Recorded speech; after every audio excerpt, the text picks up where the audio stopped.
오늘 제목 수냄 여인의 기도 제목이라는 말씀으로 말씀을 나누겠는데 제목을 이렇게 하고 있지만 오늘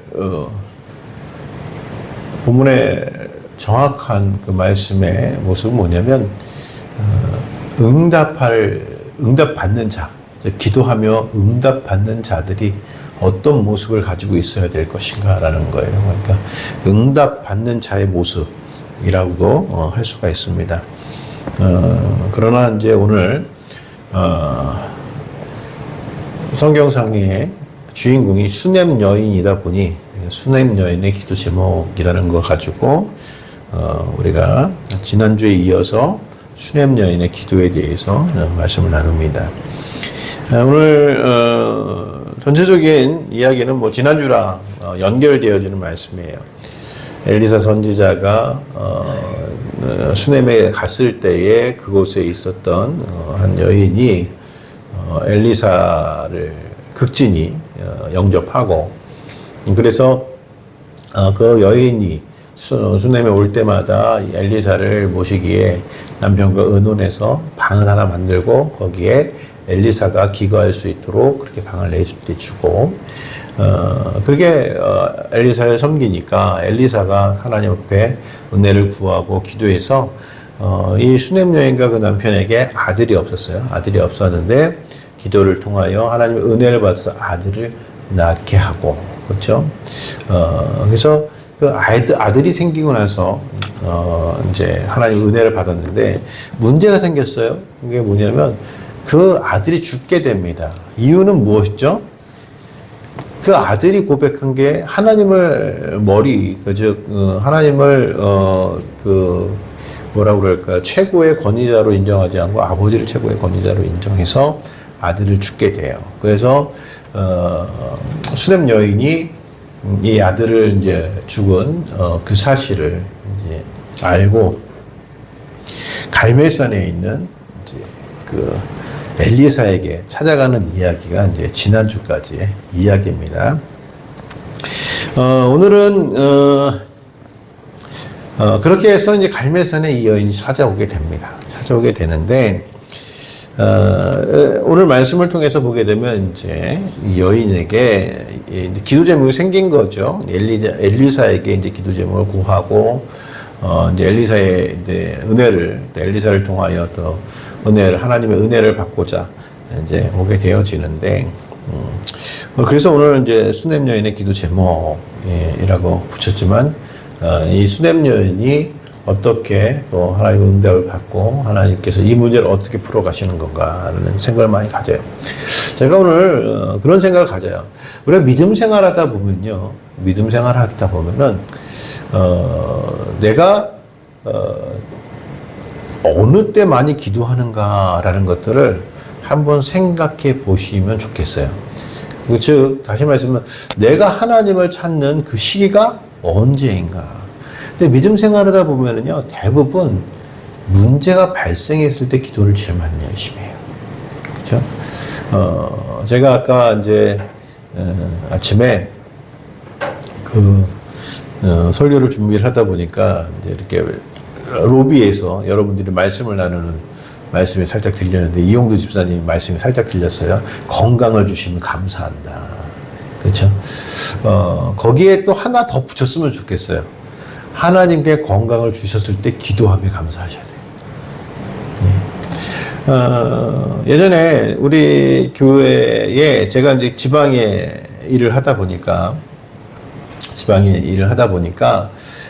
지방 장로님들을 좀 많이 아는데, 그 당시에만 해도 이렇게 지금 소천하셨는데, 연희교회라는 교회에서 열심히 이제 장로의 직분을 감당하시는 분이 계셨는데, 이분이 같이 이제 임원을 하게 됐는데, 이분이 폐암 환자였어요.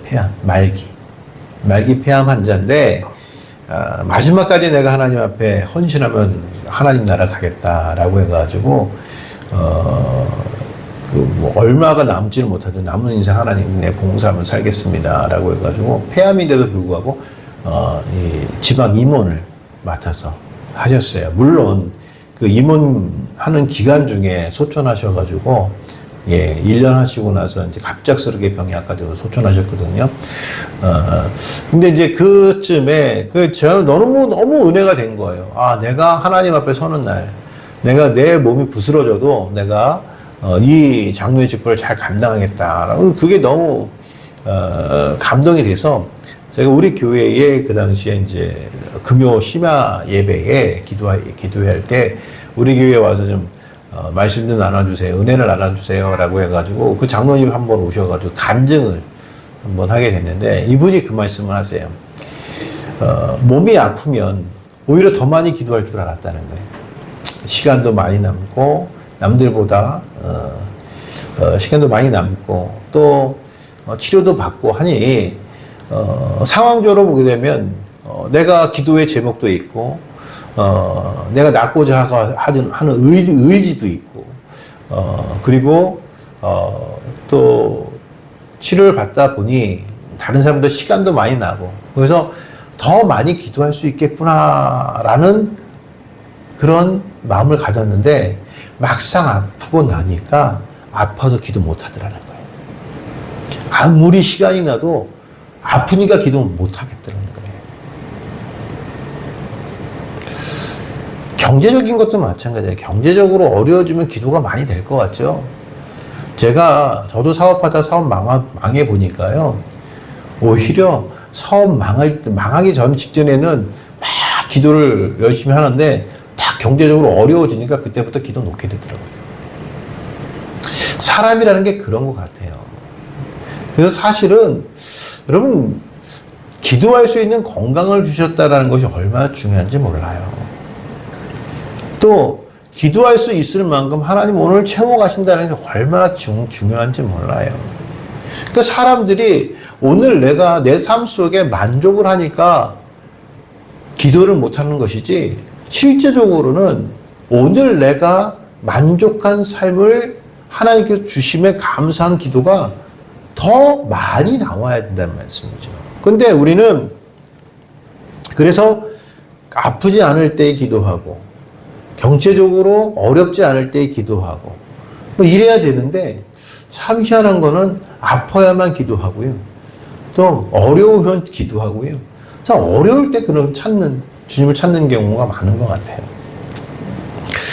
오늘 수냄 여인을 통하여 우리의 기도를 한번 살펴본다면 첫 번째 수냄 여인의 기도에서 우리가 무엇을 볼 수 있냐면 여러분 기도의 제목 하나님께서는 아신다는 거예요. 우리가 당하는 모든 환경들, 내가 당하는 모든 고통들, 내가 당하는 모든 이 어려움들이 하나님께서 모르시기 때문에 내가 찾아오는 어려움이 아니라는 거예요. 이미 하나님은 다 알고 계셔요. 오늘 본문 27절 말씀을 보게 되면 이 여인이 엘리사를 찾아옵니다. 그 얘기예요. 산에 이르러 하나님의 사람에게 나아가서 그 발을 아는지라. 그러니까 엘리사를 바르고 바로 그냥 뭐 딴 얘기도 안 하고 발을 안아요. 그리고 어떻게 했겠어요? 눈물을 흘렸겠죠. 그러니까 그 밑에 있던 수종들은 게하시가 가까이 와서 그를 물리치고자 하매 뛰어놀라고 왜 주의 종이 엘리사가 좀 불편하니까 뛰어놀라고 하니 엘리사가 뭐라고 얘기하냐면 하나님의 사람이 이르되 가만히 두라 그의 영혼이 괴로워하지만은 여호와께서 내게 숨기시고 이르지 아니하셨도다 하니라. 자, 이 말씀은 어떤 말씀이냐면 그래요. 이 여인에게 지금 기도의 제목이 있고 아픔이 있고 하나님 앞에 괴로움이 있는데 말을 안 해요. 근데 하나님은 알고 계신다는 거예요. 그 아들이 죽었고 그 아들로 인하여 이 여인이 괴로움을 당한다는 거는 나는 몰라요. 아직 엘리사의 입장에서 나는 그 여인의 이야기도 들어보지 않았고 그냥 아무것도 몰라요. 그러니까 이 여인이 왔을 때 게하시에게 이뤄서 너 나가서 그 여인을 맞이하는데 너는 평안하냐? 남편은 평안하냐? 아이는 평안하냐? 이렇게 물었던 거예요. 그러니까 엘리사는 아무것도 모른단 말씀이죠. 그러니까 이 여인이 뭐라고 얘기하냐면 다 평안하다고. 여기 여러분 아이가 평안합니까? 사실 인간적으로 보게 되면 아이는 이미 죽었어요. 그것으로 인해서 남편은 아직 몰라요. 그리고 자기는 죽은 아이 때문에 지금 찾아온 거예요. 평안하지 않죠. 그런데 평안하다고 얘기를 해요. 그러니까 엘리사는 모르는 거예요. 그러나 여러분 아무리 숨기려 한다고 해도 그 사람의 행동하는 모습을 보면 그 사람이 평안한지 아닌지 알아요. 목회를 하다 보면요, 성도들이요, 이렇게 여러분 이렇게 얼굴을 뵙잖아요. 보면은 여러분들이 기쁨에 있는지, 지금 행복한지, 하나님의 은혜 가운데 있는지, 아니면 무슨 어려움이 있는지 보여요. 보여요. 그래서 가끔 이제 물어봐요. 아, 집사님 무슨 일 있으세요? 아, 권사님 무슨 일 있으세요? 물어보면 또 일 없대. 아, 괜찮아요. 저는 일 없다니까 없는 줄 아는 거예요. 그런데 오늘 말씀을 보면 똑같아요. 엘리사도 평안하냐, 평안하니까 일이 없는 줄 아는데 갑자기 여인이 다리를 잡고 엎드리는 거예요. 그러니까 무엇이 있겠구나. 사랑하는 성도 여러분, 하나님은 아세요. 오늘 엘리사는 그걸 알고 있어요. 이 여인이 지금 어려운 가운데 있고, 이 여인이, 괴로운 가운데 있지만은 그 괴로움을 나는 몰라. 그런데 하나님은 알고 계신다는 거예요. 사랑하는 성도 여러분, 우리가 기도할 때에 분명히 우리가 어려움 가운데, 두려움 가운데, 괴로움 가운데 기도하더라도 이미 하나님은 그 괴로움 다 알고 계십니다.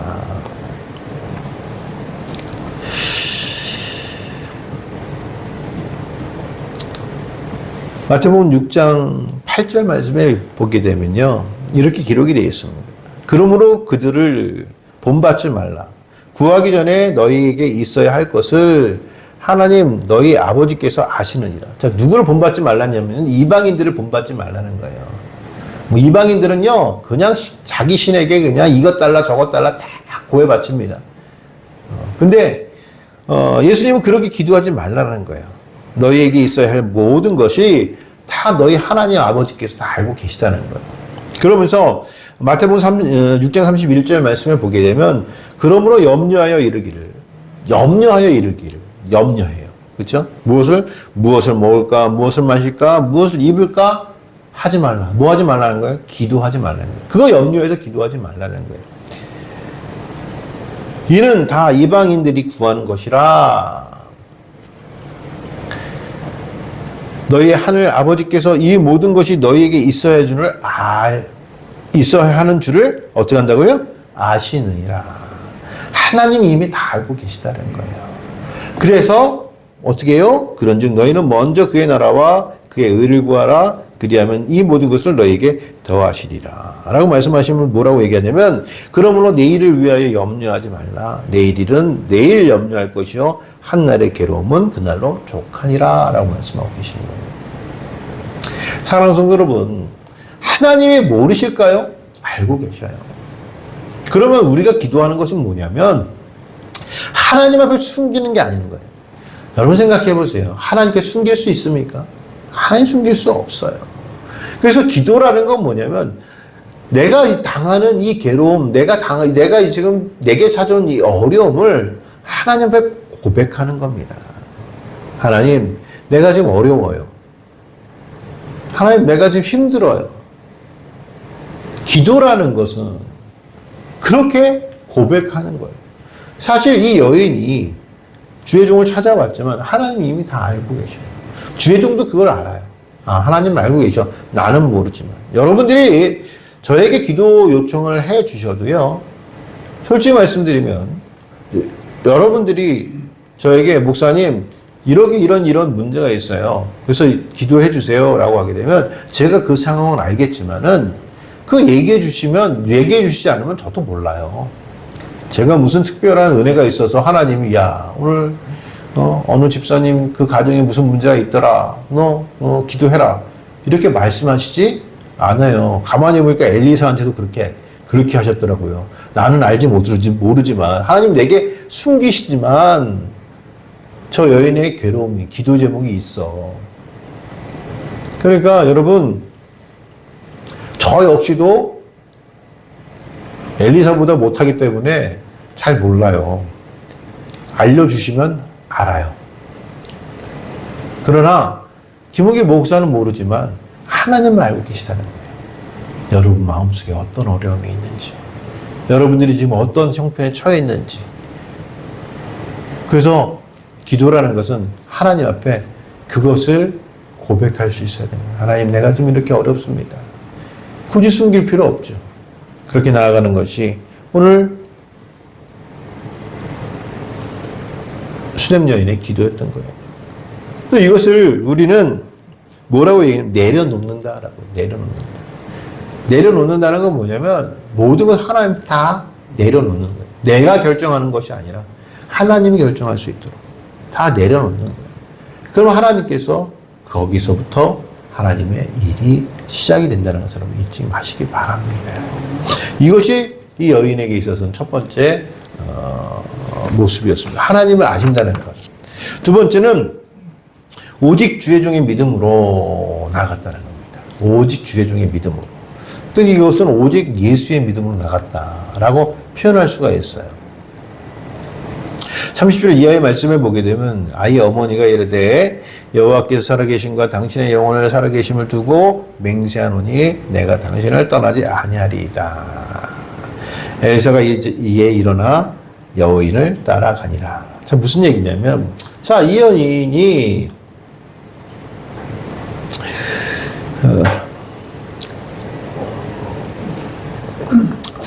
이 여인이 28절 말씀을 보게 되면 여인이 이르되 내가 내 주께 아들을 구하더이까 나를 속이지 말라고 내가 말하지 아니하이더이까. 자, 이 말씀은 뭐냐면 좀 아들에게 무슨 문제가 생긴 거예요. 그렇죠? 그러니까 이제 이 이야기가 이제 아들에 대해서 이제 엘리사가 알게 된 거죠. 그렇죠? 알게 되어졌고.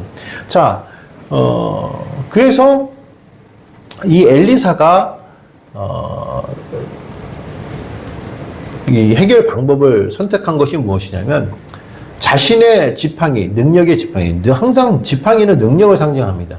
그래서 모세도 마찬가지 하나님께서 말씀 이 지팡이를 들고 이스라엘 백성을 구원하라 라고 말씀하셨잖아요.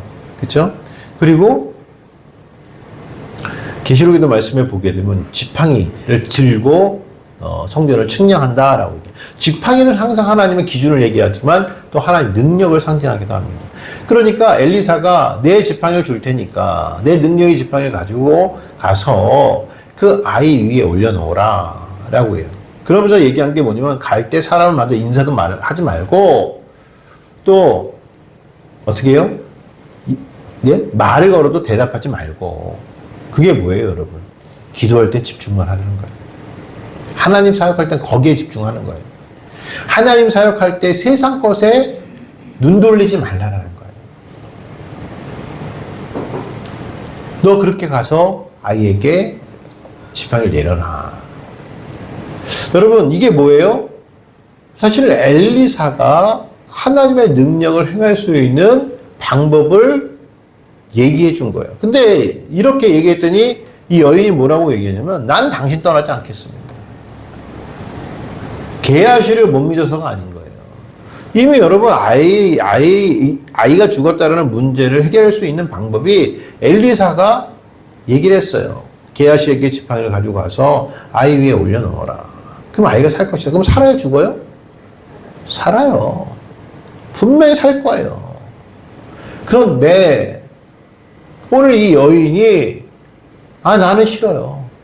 나는 당신 곁을 떠나지 아니할 겁니다. 자, 이 말씀은 어떤 말씀이냐면 이 여인에게 있어서 오늘 기도가 문제 해결을 위한 기도가 아니었다는 거예요. 하나님의 능력으로 내 아이를 살려내는 기도가 아니었다는 거예요. 어떤 기도였냐면요, 관계의 기도였다는 거예요. 관계. 오늘 말씀에 보게 되면 그렇게 얘기해요. 내 주께 아이를 구하더이까 나를 속이지 말라고 내가 말하지 아니하이더이까. 이게 뭐냐면 내가 언제 아이 달라고 했어요.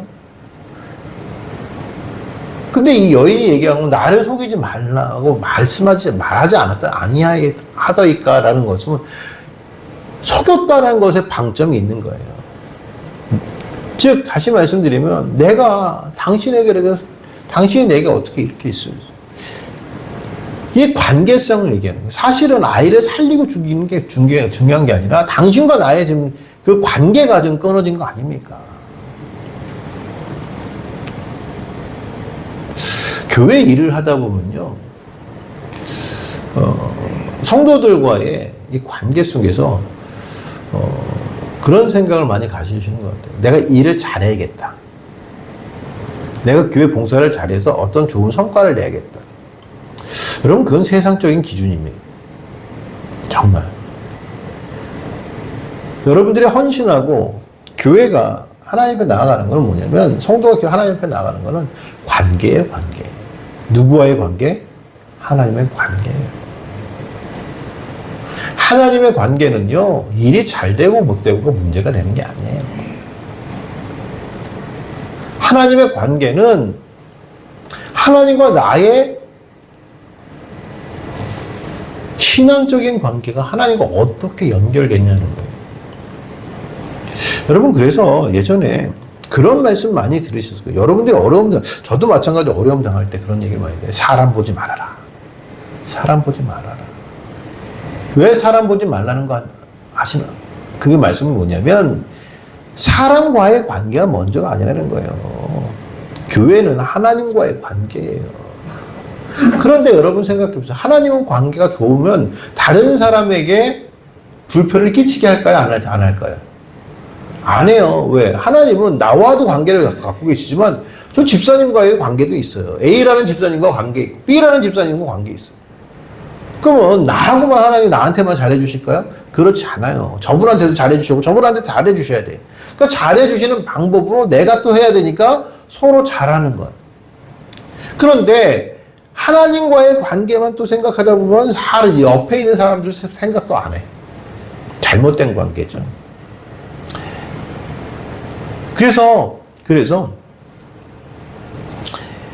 이 여인이 오늘 기도하는 것은 하나님의 능력에 있는 것이 아니라는 거예요. 하나님의 능력으로 내 아이를 살리는 것에 기도의 제목이 있는 것이 아니라 이 문제를 통하여 내가 지금 당신하고 관계가 깨지게 된 거예요. 그걸 해결하기 위해서 온 거란 말씀이에요. 나한테 거짓말 하지 마십시오. 내가 거짓말 하지 말라고 했지 않습니까? 거짓말이라는 건 뭐예요? 사람의 관계를 깨는 가장 첫 번째 되어지는 이유입니다. 그래서요, 여러분, 부부관계도 깨지기 시작하는 건 첫 번째가 뭐죠? 거짓말이에요. 거짓말.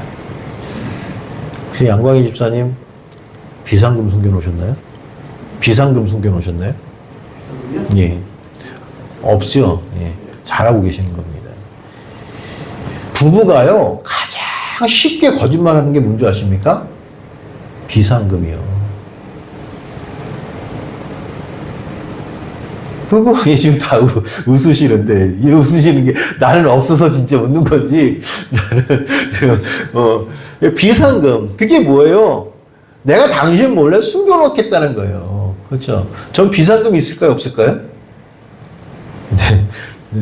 없어요. 비상금 없어요. 이용규 집사님 쓱 웃으시는데 있는 것 같아. 부부가 가장 쉽게, 이거 거짓말이 아니라고 생각하는 것 같아요. 이게. 부부가 서로 거짓말은 관계가 끊어지는 첫 번째가 비상금이라니까. 그건 뭐냐면 내가 당신을 속여도 괜찮은 것 같아 라는 거예요. 그게 거기서부터 시작되니까 하나하나가 다 속임수가 들어가는 거죠. 그걸 속였으니까.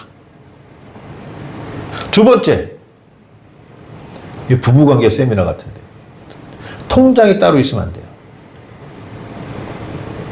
이건 요즘에 그런 거 많아요. 맞벌이를 많이 하다 보니까 이건 당신 통장, 이건 내 통장. 이건 당신이 벌어 쓰고 이건 내가 벌어 쓰고. 뭐 그런 가정 많아요. 뭐 그게 참 멋있어 보이나요? 그거 아닙니다. 그렇게 가정을 깨는 거 가정 아닙니다. 그거. 가정은 하나예요. 그렇죠? 가정이 뭐죠? 하나님이 아담의 갈빗대를 취하여 하와를 만들었어요. 그렇죠? 하와를 만들어서 아담에게 데려갔단 말이죠. 그러니까 아담이 뭐라고요? 이는 내 살 중에 살이요, 뼈 중에 뼈요, 살 중에 상이로다 얘기하죠. 그게 뭐야? 하나라는 거예요, 하나. 근데 이미 나는 내 통장이 있고 너는 네 통장이 가지고 있고 우리가 서로 뭐 운영할 때 뭐라 그럴까요? 생활할 때는 반반 내. 가정 아니에요. 엄밀한 얘기.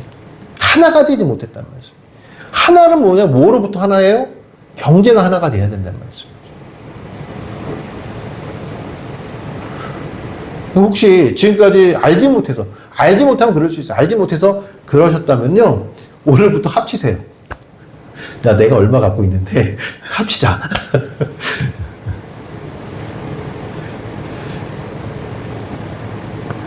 오늘 수냄 여인이 엘리사에 찾아가서 기도한 건 뭐냐면, 아이가 죽었기 때문에 당신의 능력으로 아이를 살려내. 그게 아니라 지금 우리 관계 깨졌잖아요.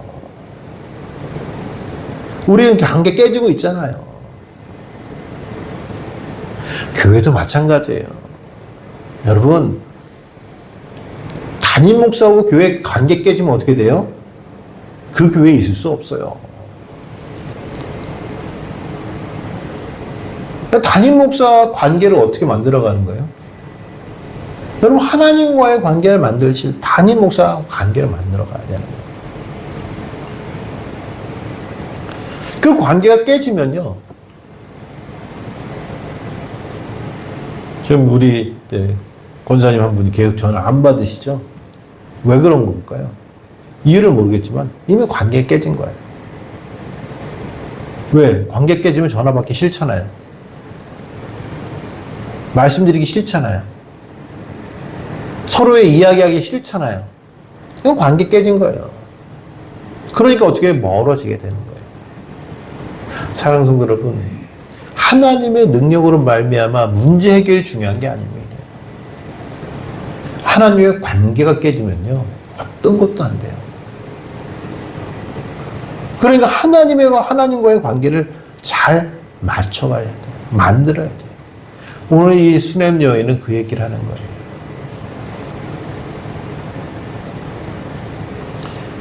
예수님도 마찬가지로 우리에게 관계를 말씀하셨어요. 예수님이요, 기도하면 이루어 주신다고 그랬죠. 그렇죠? 근데 조건이 붙어요. 뭐냐면 요한복음 15장 말씀을 보게 되면 15장 1절 말씀을 보면 나는 포도나무요, 내 아버지는 농부시라 라고. 여러분, 나는 포도나무고 내 아버지는 농부래요. 하나님은 농부시래요. 그러니까 하나님이 포도나무를 잘 경작하는 이유는 뭐죠? 좋은 열매를 맺기 위함이잖아요. 그렇죠? 여러분, 여기 굉장히 중요한 게 하나 있습니다. 예수님께서 나는 포도나무요, 내 아버지는 농부다 라고 말씀하시면서 말씀한 게 뭐냐면, 좋은 열매를 맺지 못한 가지는 꺾어 어떻게 해요? 불덩이 던지시겠다는 거거든요. 포도나무가 열매를 내나요? 그렇지 않아요. 포도나무가 있으면 반드시 나무에서 뭐가 나와야 돼요? 가지가 나와야 돼요. 가지에서 열매를 내는 거예요.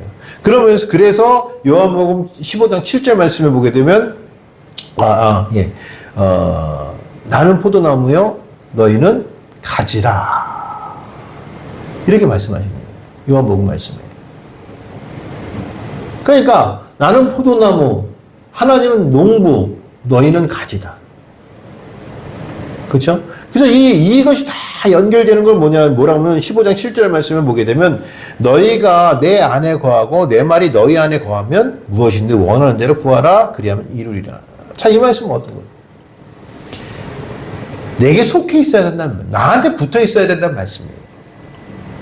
관계를 얘기하고 있는 거예요. 예수님과의 관계가 내가 떨어진 가지냐 붙어 있는 가지냐. 여러분, 예전에요, 제가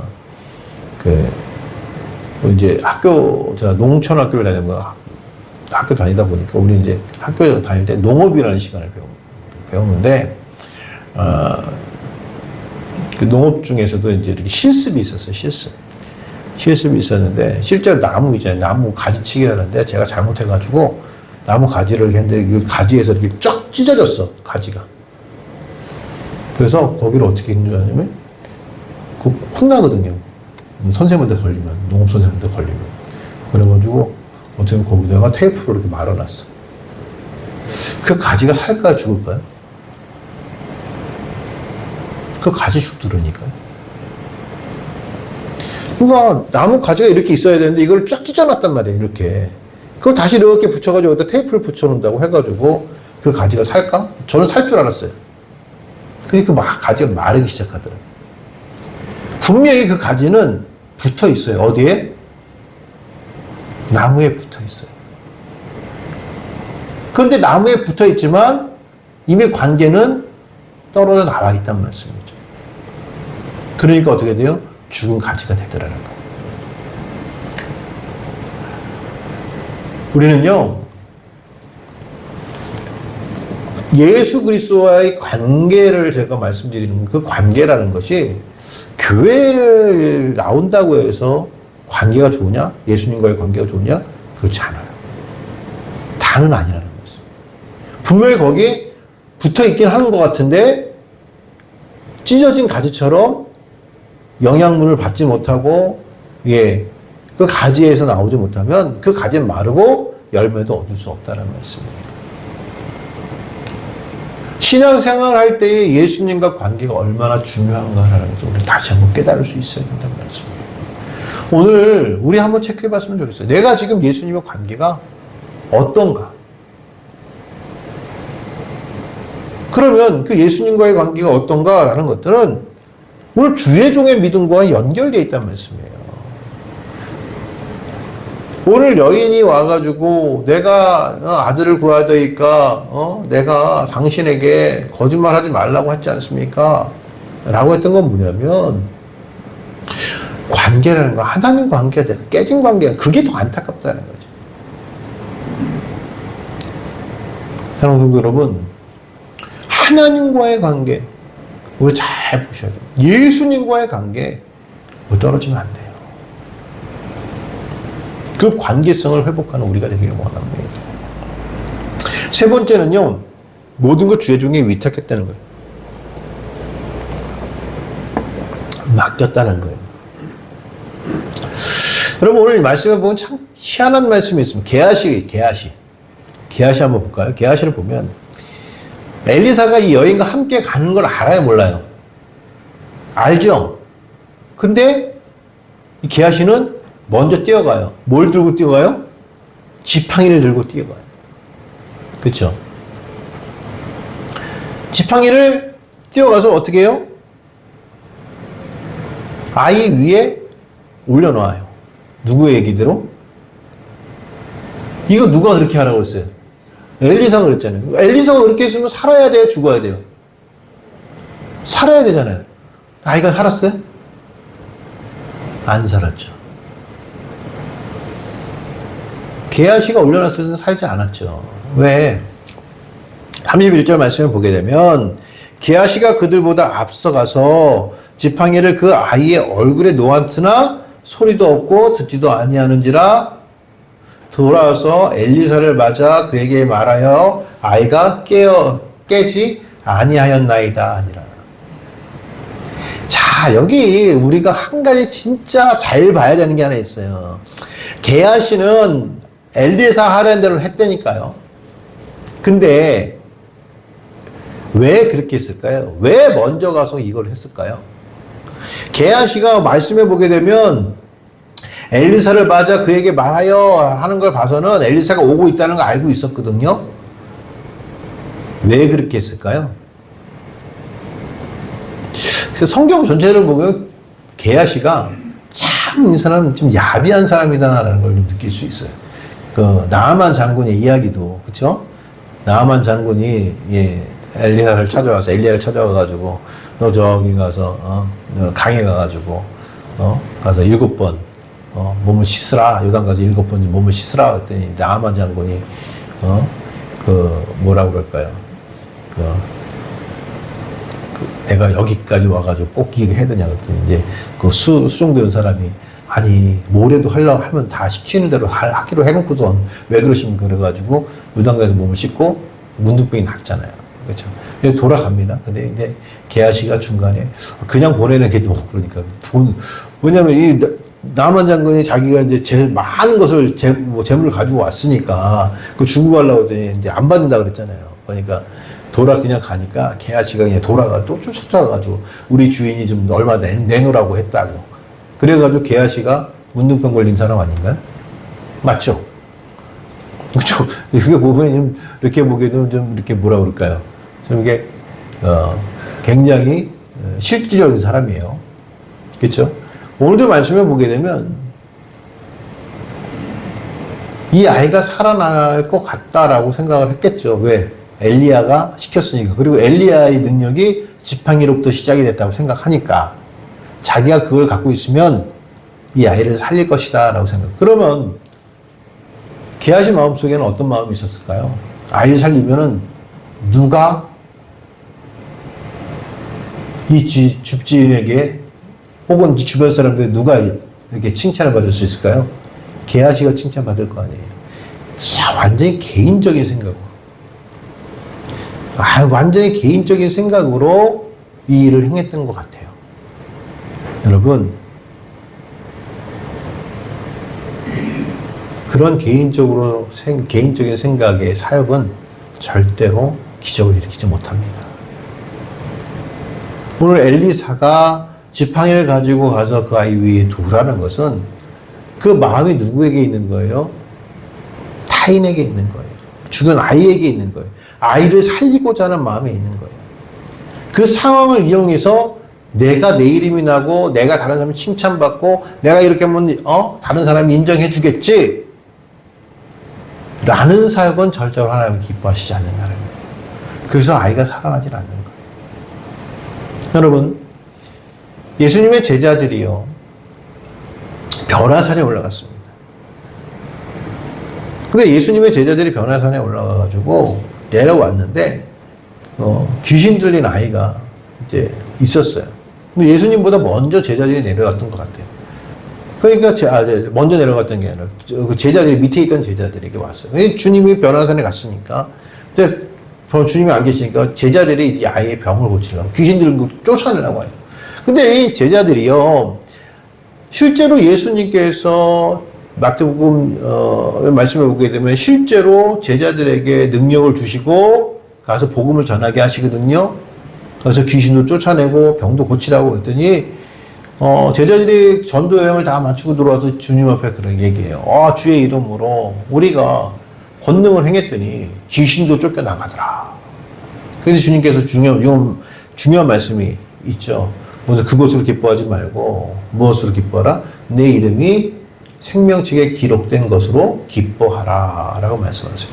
그리고 그 사건 이후거든요. 그 사건의 이후에 귀신 들린 아이의 아버지가 찾아와가지고 이제 귀신을 쫓아달라고 얘기를 했는데 귀신을 쫓아내요? 못 쫓아내요? 못 쫓아내요. 그 전에 분명히 이 제자들은 귀신을 쫓아내는 권능이 있었다니까요. 근데 못 쫓아내요. 그 주님께서 변화산에 있다가 내려오셔서 그 상황을 보시고 아이의 귀신을 쫓아내시고 하신 말씀이 뭐죠? 제자들에게 그러면 왜 우리가 이게 안 됐습니까? 그랬더니 주님께서 말씀하신 게 좀 달라요. 성경 말씀. 뭐라고 말씀하셨죠? 기도 외에는 이런 유가 나갈 수 없느니라. 여러분 기도 이게 착각되어서 이게 잘못되어져 가지고요. 기도를 많이 해야 통성으로 기도를 많이 해야 기도를 많이 해야 이런 권능을 행할 수 있다라고 생각하시는 분들이 많은 것 같아요. 예수님께서 그게 말씀이 아니에요. 기도 외에는 이런 유가 나갈 수 없다라는 건 뭐냐면 기도라는 건 뭐죠? 하나님의 뜻을 아는 거잖아요. 기도가 양이 중요한 게 아니에요, 여러분. 기도 진짜 제가 말씀드려요. 여러분 18시간, 20시간 난 기도만 한다.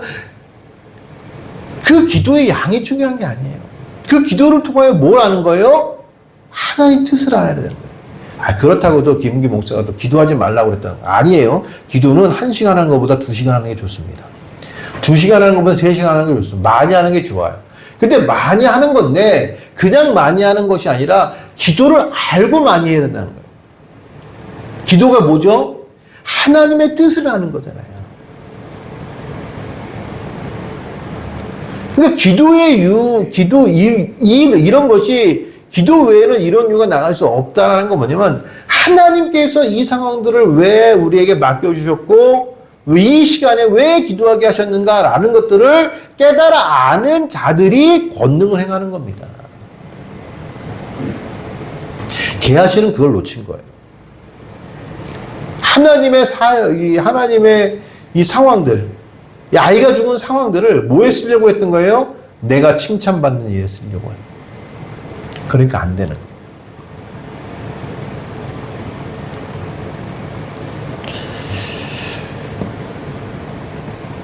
그리고 나서 아이가 안 일어나니까 어떻게 돼요? 엘리사가 이제 아이 방으로 들어가서 아이를 살리죠. 물론 이제 살리는 데 보면 첫 번째 바로 살아요? 그렇지 않죠? 아이의 손을 포개고 얼굴을 포개고 입을 포개고 이게 뭐예요? 십자가를 상징합니다. 주의 종이 무슨 기도를 하는 거예요? 십자가의 기도를 하는 거예요. 내가 죽어야 이 아이가 사는 거예요. 이 아이처럼 똑같이 죽은 것을 하는 거예요. 근데 첫 번째 살진 않아요. 두 번째 나왔다 다시 들어가서 두 번째 기도할 때 비로소 삽니다. 사랑하는 성도 여러분, 뭐죠? 그때까지 이 여인이 이렇다 저렇다 얘기하지 않아요. 여기에 한 가지 무엇이냐면 위탁하는 거예요. 하나님께 모든 걸 맡기는 거예요. 내려놓는다는 것은 결과가 어떻게 되든 하나님께 맡겨놓는 거예요. 결과가 좋든 나쁘든 하나님께서 결정하시는 거예요. 그 내가 결정해서 내 뜻대로 안 된다고 하나님은 살아계시지 않는 게 아니라 오늘 내게 주신 이 삶의 결과, 이 어려움의 결과가 내게 있다 할지라도 그 안에서 하나님 뜻이 무엇일까라는 것을 찾아가는 게 성도라는 거예요. 그게 뭐예요? 위탁하는 게, 기다리는 거예요. 하나님의 결과를 기다리는 거예요. 그리고 나서 아이가 살았을 때 비로소 아이를 데려오는 거예요. 결과를 맞이하게 되는 거죠. 사랑하는 성도 여러분, 왜 기도하면서 우리는 우리가 세워놓은 결과에 만족하지 않고 그것이 안 되면 굉장히 어떻게 돼요? 급해져요. 그러니까 하나님한테 따지고 이 결과가 왜 이렇게 됩니까? 하나님 앞에 반문하고 그것이 아니라 오늘 하나님께서 우리에게 주시는 결과들이 무엇인가라는 것들을 내가 차분히 기다릴 수 있는 믿음. 우리 주님께서 내게 어떤 삶의 모습에 내 기도의 결과를 어떻게 주실까? 우리가 놓고 기도할 수 있는 그런 믿음. 오늘 그런 믿음이 오늘 수렘 여인의 믿음이었다는 거죠. 즉 잠잠히 기다리는 기도. 시편 62편 1절 말씀을 보게 되면 이렇게 기록이 되어 있습니다. 다윗이 고백한 건데 나의 영혼이 잠잠히 하나님만 바라며 나의 구원이 그에게서 나오느니라. 오직 그만이 나의 반석이요 나의 구원이시요 나의 요새이시니 내가 크게 흔들리지 아니하리로다. 잠잠히 기다리는 믿음, 흔들리지 않는 믿음, 하나님 결과 앞에 그 결과에 대해서 감사할 수 있는 믿음. 여러분, 오늘 하나님은 우리에게 그 믿음을 요구하시는 겁니다. 수냄 여인 기도의 제목을 가지고 오늘 우리가 다시 한번 우리의 기도를 다시 한번 돌아봅니다. 여러분, 일하시는 분은 하나님이세요. 그리고 그 일을 이루어 가시는 분도 하나님이십니다. 우리는 잠잠히 그분의 역사를 바라보며 그분의 섭리를 인정하고 그분 뜻대로 나아가는 삶이 오늘 우리의 삶이 되지 않아야 될까라는 생각이 듭니다. 그 믿음을 가지시고 항상 승리하시는 저와 여러분 되실 주의 이름으로 축원합니다. 기도하시겠습니다.